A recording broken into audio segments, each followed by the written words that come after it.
नमस्कार दोस्तों। आज बात करेंगे सडन कार्डियक डेथ के बारे में। जैसे ही सब चीज़ें ठीक होती हैं, कोई बड़े सेलिब्रिटी की न्यूज़ आ जाती है कि भाई सडन कार्डियक डेथ से उसकी डेथ हो गई। आसपास भी अपने खबरें सुनाई देती रहती है कि यंग युवा सडन कार्डियक डेथ का शिकार हो गया। और फिर एक भय का माहौल आ जाता है, चारों तरफ डर का माहौल आ जाता है कि कोई भी शिकार हो सकता है और डेफिनेटली कोई भी हो सकता है।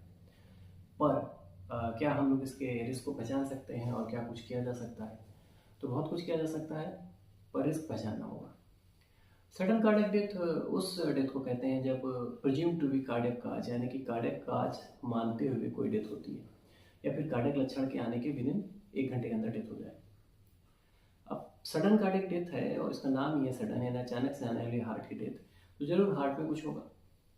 हार्ट में कई तरह की बीमारियां हो सकती है जो उसको परेशान कर सकती हैं। जैसे कि किसी को ईसीजी रिलेटेड एबनॉर्मलिटी पाई जाए, जैसे कि short QT syndrome, long QT syndrome, ARVD और Brugada syndrome, early repolarization syndrome. और हम लोग एक सिंपल ईसीजी टेस्ट से इसको पता कर सकते हैं। तो सडन कार्डियक डेथ की स्क्रीनिंग अगर हम लोग को प्लान करते हैं तो जो सबसे इम्पॉर्टेंट है कि हर व्यक्ति का ईसीजी होना चाहिए, कम से कम 20 साल के बाद एक बार ईसीजी होना चाहिए। उसके बाद अगर कोई एबनॉर्मलिटी नहीं मिलती तो 30 साल, फिर 40 साल और फिर 5 ईयरली कर सकते हैं अपन, 60 के बाद ईयरली करना है।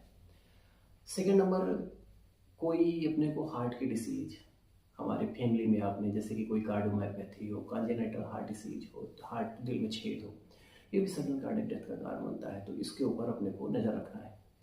तीसरा, हमारे अगर फैमिली में हिस्ट्री है कि भाई बाबा जी के समय या पूर्वज में कोई कोई चाचा जी या कोई भी अपना रिलेटिव, ब्लड रिलेटिव, उसकी सडन डेथ हुई है, तो थोड़ा सा रिस्क हम लोगों का भी बढ़ जाता है कि सडन कार्डियक डेथ होती है, तो इनको विजिलेंट होना है अपने हार्ट की जांच कराने में। इसके अलावा जो नशापत्ती करते हैं, तो कई ड्रग्स आपको सडन कार्डियक डेथ करा सकती हैं, जैसे कोकेन, और बहुत ज़्यादा कोई ड्रग्स लेते हैं, मेडिकल नशा करते हैं, वो भी सडन कार्डियक डेथ करा सकती हैं। इसके अलावा जो सबसे मेजर कारण है वो है हार्ट अटैक। उसमें क्या रहता है कि मान लीजिए शुगर है, कोलेस्ट्रॉल है, बीपी है, एक्सरसाइज वगैरह नहीं कर रहे हैं तो हार्ट में ब्लॉक रहते हैं और अचानक से वो फटते हैं और हार्ट अटैक कराते हैं और सडन कार्डियक डेथ होती है। तो इन सबको समझते हुए हम लोग को क्या समझ में आया कि हर व्यक्ति की स्क्रीनिंग जरूरी है 20 साल के बाद। स्क्रीनिंग में मुख्य रूप से ईसीजी कराना है। ईसीजी के बाद जरूरत पड़ने पर अगर फिजिशियन इवैल्यूएशन में आता है कि भाई ईसीजी अब नॉर्मल है या फिर जांच में कुछ मरमर वगैरह मिल रही है, तो इकोकार्डियोग्राफी कराना है। अगर इसके अलावा आप मान लीजिए कि हम लोगों को strong family history heart attack वगैरह की, तो 20 साल की एज से ही अपने को कोलेस्ट्रॉल, शुगर, सीबीसी, थायराइड, ये जांचें करानी है। और ज़रूरत पड़ने पर अगर फिजिशियन कहते हैं, कार्डियोलॉजिस्ट कहते हैं कि भाई आप टीएमटी करा लीजिए या फिर सीटी कोरोनरी एंजियोग्राफी करा लीजिए, तो ये कराना है ब्लॉकेज वगैरह को देखने के लिए।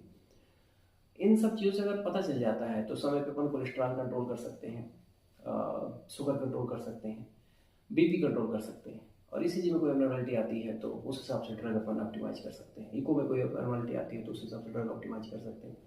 तो ये सब चीज़ें हमारे किसी व्यक्ति के सडन कार्डियक डेथ के रिस्क को थोड़ा सा कम कर देती है।